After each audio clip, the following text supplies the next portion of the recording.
Joseph in his natural environment with the clipboard I love planning. Are those his favorite things? Clipboards. Clipboards are Joseph's favorite things. So we're starting. Who are you guys? Who are you both? let's Who are you? Well, I'm Joseph. My name is Kenneth Glover. Kenneth because Okay. And, And you're with Joseph? Joseph Varga. Joseph Varga. yes. Okay, gentlemen.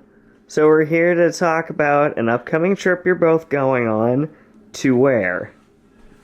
Going to Ukraine. Okay, This will be and our sixth End of May, trip. 6th trip. Yeah. okay, and so what are we doing in Ukraine? Well, we visiting a few different areas. We actually be there for about 3.5 weeks. We're starting going to Kyiv first. Okay, so you guys are landing in Kyiv, Yeah. and so what are you guys going to Ukraine for? Well, for 3 years, 5 past trips, we've been going to Ukraine and doing a small personal humanitarian effort. Okay. Helping people out. Joseph is particularly interested with helping out with some children who are in orphanages. He's provided for some outings, some really great entertainment for children, so they can have some better memories from this wartime they're experiencing. Okay. And we have And so Joseph, why particularly do you you enjoy helping out orphans? well, I never done volunteer work. I never did any kind of. I mean, I donated for charities, but when the war started, it hit. I felt like it was my own country because I grew up under Soviet occupation in Hungary. At that point, we didn't know what to do, so we just made shortly after we made our first trip to Ukraine and made some donations, monetary donation, and then the volunteer center there show us what are the people doing, the mattresses that was put on crates, and from that we came back and we told the story to our friends. Yeah, those mattresses, thin mattresses on pallets of wood, were in the room below where the women were working. And we afterwards went down and saw this, and it was explained to us that these women and others slept on those pallets of wood and mattresses because they'd lost their homes due to the war and the Russian occupation. And many of them, their possessions were in a few plastic bags stacked around the edges of the room. And it was a very touching moment because you see small mattresses for little children, and they were all crowded in the room. And all these people that had a life weeks or days before, it's all gone away and reduced to be on a mattress and on a pallets. And that was kind of staging area where the people would move on to Poland or other places that they take them in. And in that same area also, they were cooking a big pot of meals for I don't know how many people. In the summertime, they were feeding 1,500 people a day, and they were feeding them from a kitchen that worked on wood fires. Okay. So this kind of inspired us because like the first we just wanted to help, and then we started planning that we're gonna come back and revisit again, and then all our friends they started to supporting us. Kenneth was much more involved in that.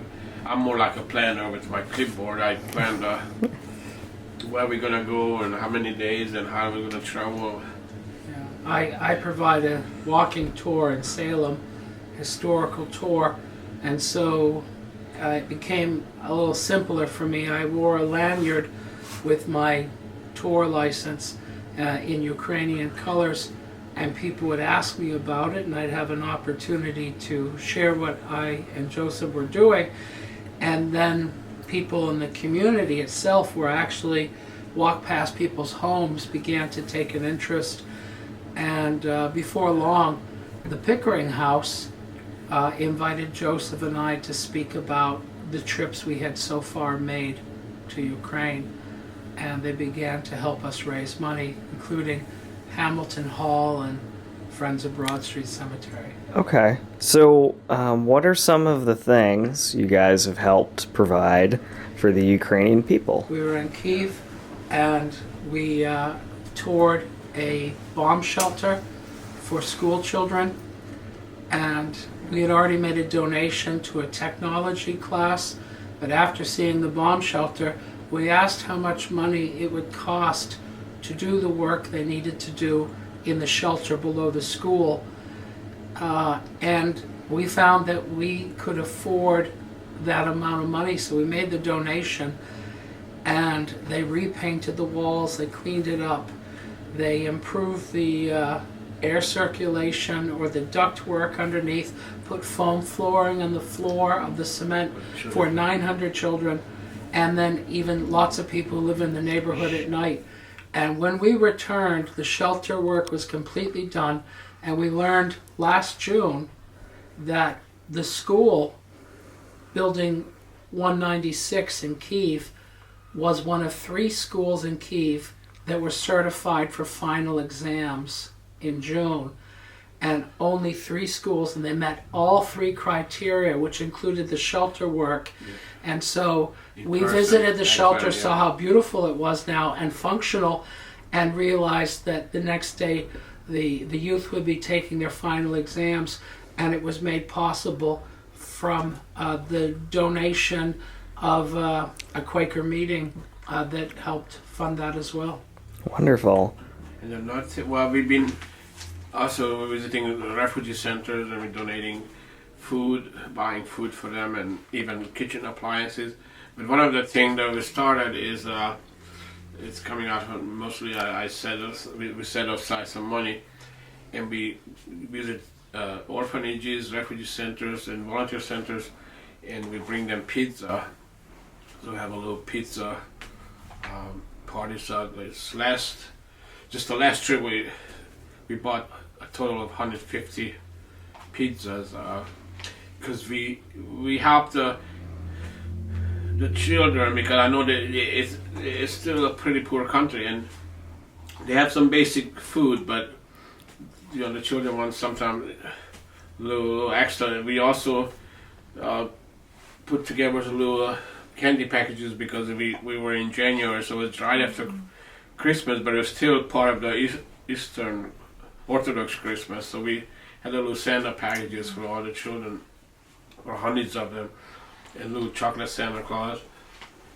And also supporting animal shelters. There's two animal shelters. One have almost 200 dogs in Colombia, and they're still being.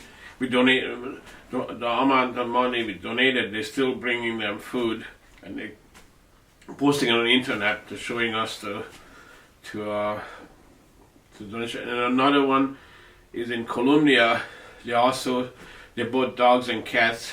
Been taking and they paying for vet bills so the pets can be donated. Adopted out in European countries like Poland and others.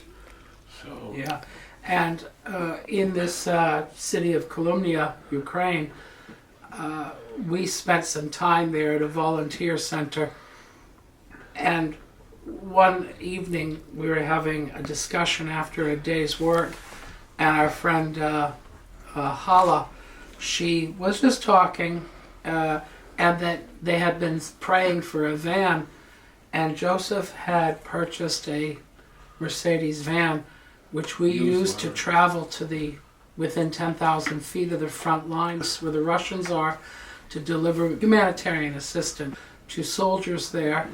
That was very dangerous. When we left, we were driven out 100 miles an hour, but that was about as much as I wanted out of that van. So Joseph donated the van to the volunteer center, and they use it every single day to get supplies to the soldiers or the other people who need it. So the van that we were used for 2.5 weeks is now being utilized daily. We were planning to each time we come back we're going to use it, but then we realized there's no use for it to sit for 6 months somewhere until we come back, when they could use it. The volunteer center could use it every day to get materials, and then when they go to the dog sanctuary they could deliver foods and things like that. So what are some of the everyday things that people in Ukraine are needing right now that your trip is going to help provide? Well, soldiers need power banks, food, Non-prescription medicine. non-prescription, especially Advil, the yeah, really strong ibuprofen, American Advil. stuff. Advil and antibiotics, burn creams and things like that. And we've been, especially in the winter time, we kind of bringing some clothing out, like socks or underwear. Okay, and people not on the front line in Ukraine? People not on the front line. Very often, when we were in Crimea, visiting adults and young adults with mental disability, psychological problems, and a group home with young adults and children with Down syndrome. We brought them tangerines, bananas, things they will not have on a regular basis, nutritious, delicious, fresh fruits. Food's gotten very expensive. An old age home where people have gone to end their lives, they're at the end of their lives, and they're also displaced by the war. We brought them meringues, lovely tasty meringues and cookies and treats, and for a banana and a tangerine for each person. And in one group of people we know who are internally displaced living together in a group situation, we went with a budget and we took them shopping, and we let the leaders of that community purchase the things they know they like to eat and the teas they like to drink. So we don't just give cash, we don't do that really. We make sure we purchase the best things for the people who need it the most. And so a lot of it centers around nutrition or medicine. If we know a particular person has a need for a particular size diaper, we'll buy diapers for them. We've brought medicine to a man who needed special bandages that didn't have any latex in it, and they were available here. So we brought him a year's supply of these bandages while he goes through his cancer treatment. So we sometimes get things that we know are for one person. And I don't know if I want to talk about Arturo or... And we have now a friend, Arturo. He is a soldier. He's retired from the army for 5 years. His legal right, having been a prisoner of war by the Wagner forces who tortured him, and I'll leave it at that. And when we met him, he was a person at the time who was isolating, and a friend said that, I think Arturo will speak to you. Are you willing to meet him? So we went and met him, and we saw that his needs, and he needed a lot of dental work because of his particular torture, and we were able over 2 years to completely restore this young man's dental work. And so I'm really proud of that, and I did that with the tips I received on my walking tour. And we had to contract with a hospital in Uzhgorod and a dentist, but we got it done. And I'm really proud of one thing. The director of the hospital gave Joseph and I a pin with the official old seal of Uzhgorod, and he said, I'm giving this to you. I had 200 of them made, and I'm giving it to you because a lot of people come to Ukraine and do something and are looking for a lot of credit. But you've come here and you're doing quite a lot, and you're not looking for any credit. So I want to give you these pins. And that was one of the nicest gifts. And I've received a few of them in Ukraine, but sentimental gifts, but one of the nicest gifts I received. Wonderful. Yeah. Now, for this trip, you guys are going to be going June, Yes. and that's kind of the warmer part of the year. Yes. So is there a particular focus for this trip that you guys are going to do? Well, we're still trying to figure out what we have funds to do sufficiently, but we're definitely going to Kolomia. And in Hungary, another volunteer, actually, a couple of volunteers, but like the doctors, they're coming to Ukraine once a month, and another group. So we got some supplies coming in. So we're still working on it to how to work out. But he kind of We have some support, and we may actually be meeting an American over in Ukraine, and we're arranging the schedule now. We made a connection with Fedor Shandor, who's the Ukrainian ambassador to Hungary, and we supported a literacy campaign for books for children in Transcarpathia so they can read. In addition to perhaps reconnecting with the ambassador, we are going to go back and go to some orphanages that we haven't been to before and provide for some entertainment, perhaps send some of the people from the group homes to a movie theater and with real popcorn and soda. Our work that we do is psychological. The money that we bring is not that significant in the grand scheme of things, but the fact that two Americans are going over to visit and meeting people face to face and taking an interest in their work, patriotic military work or social work, seems to me to mean a great deal to people in a situation that's highly stressful on any given day. And I know it's true because Joseph and I have both been places that have been bombed and obliterated within the month that we were there. There's a shelter that I stayed in one night, and I believe that the Russians sent a missile right into it.